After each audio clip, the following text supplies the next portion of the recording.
আসসালামু আলাইকুম। আমি মারুফাস কিচেন অ্যান্ড ব্লগে সবাইকে আবারও স্বাগতম। তো চলে আসলাম নতুন একটা ভিডিও নিয়ে। আশা করি আমার এই ভিডিওটি সবার ভালো লাগবে। ভালো লাগলে আমার এই চ্যানেলটিকে সাবস্ক্রাইব করবেন এবং পাশে থাকা বেল আইকনটি অবশ্যই প্রেস করে দিবেন, যাতে নিত্য নতুন ভিডিওগুলো আপনারা পেতে থাকেন। তো চলুন কথা না বলে রান্নায় চলে যাই। তো আজকে আমি ডিম ভুনা রান্না করব। তো ডিম ভুনা রান্না করার জন্য প্রথমে আমি আলু কেটে নিয়েছি বড় বড় সাইজ করে, যেরকমটা আমরা গোশ রান্নাতে ব্যবহার করি। কেউ মাইন্ড করবেন না, আমি মাংসকে গোশ বলি। অধিকাংশ সময় মাংসটা আমার কাছে কেমন কেমন লাগে, এই জন্য গোশ বলি আমি। তো আমি এই মানে কড়াইতে তেল দিয়ে এই আলুটা আমি দিয়ে দিয়েছি।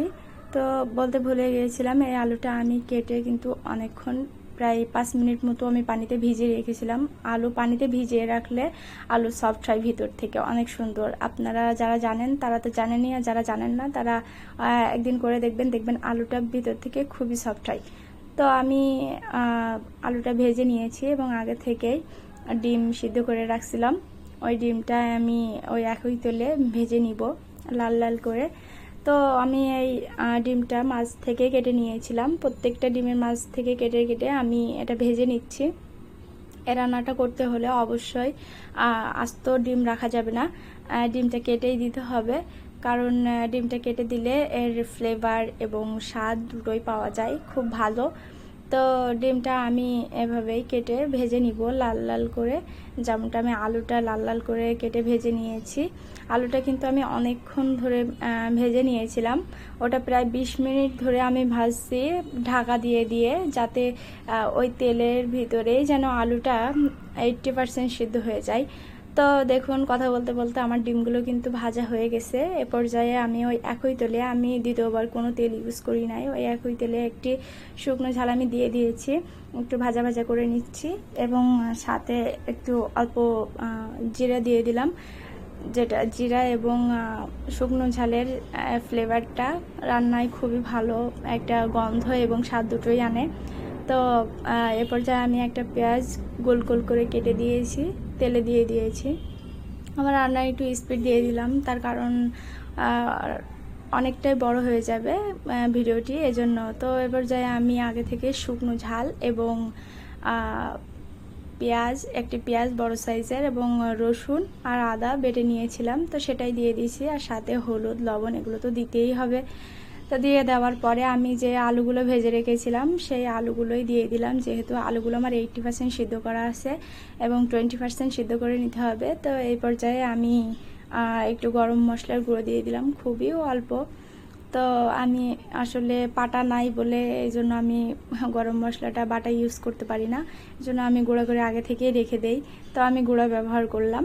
তো এই রান্নাটা খুবই অল্প আছে এর মশলাটা, এবং আলুটা কষিয়ে নিতে হবে খুব সুন্দর করে, একটা ভাজা ভাজা হয়ে যাবে মশলাটা যখন, সেই পর্যায়ে আমরা এতে পানি দিব।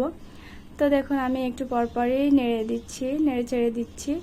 তো নেড়ে চেড়ে আমি খুব সুন্দর করে ভাজা ভাজা করে নিচ্ছি। তো ভাজা ভাজা করে নেওয়ার পরে আপনারাও এটা ভাজা ভাজা করেই নেবেন, তার কারণ মাংস কিন্তু যখন আমরা রান্না করি তখন কিন্তু মাংসটা ভাজা ভাজা করে নিই মশলার সাথে, আপনারাও নেবেন, তাহলে এর স্বাদটা বেড়ে যাবে। তো এবার যাই, দেখুন আমার ভাজা ভাজা করার পরে আমি পানি দিয়ে দিয়েছি। আসলে আমি কিন্তু অল্প পানি ব্যবহার করছি, যেহেতু আমার আলু সিদ্ধ করা আছে অনেকটাই। তো এক্ষেত্রে আমার খুব বেশি পানি লাগবে না, এই জন্য আমি 1 কাপের মতো পানি দিয়ে দিয়েছি। আপনারা 1 কাপের একটু বেশি হবে, আপনারাও অল্প পানি দিবেন। যাদের আলুটা একটু সিদ্ধ মানে অনেকটাই সিদ্ধ করতে হবে, তো তারা একটু পানিটা ব্যবহার করবেন বেশি। আমার তো আলু অনেকটাই সিদ্ধ আছে, 80% সিদ্ধ, এই জন্য 20%-এর জন্য খুব বেশি পানি লাগবে না, এই জন্য আমি কম পানি ব্যবহার করছি।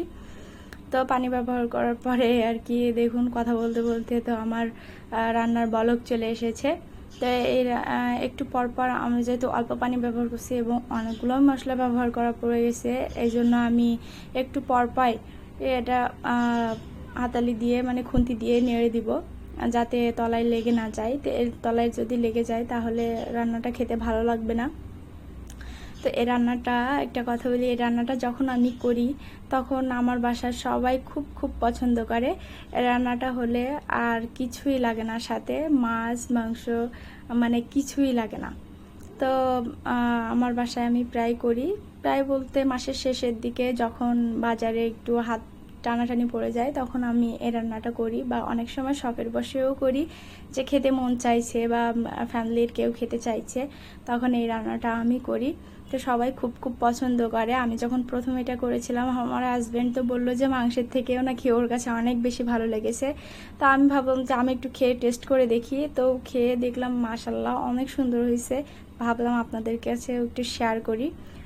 তো দেখুন কথা বলতে বলতে আমার রান্নার ঝোল কিন্তু অনেকটাই কমে গেছে। তো এবার যে আমি আরও কিছুক্ষণ রান্না করছি এবং এটা আমি বারবার নেড়ে ছেড়ে দিচ্ছি যাতে তলায় লেগে না যায়। তো দেখুন আমি কথা বলতে বলতে তো আরও কিছুটা ঝোল গাঢ় হয়ে আসছে। তো এই পর্যায়ে আমি আগে থেকেই যে ভেজে রেখেছিলাম যে ডিমগুলা, ওই ডিমগুলাই আমি আলতো হাতে সব কিছু দিয়ে দিব যাতে ডিমগুলা না ভেঙে যায়।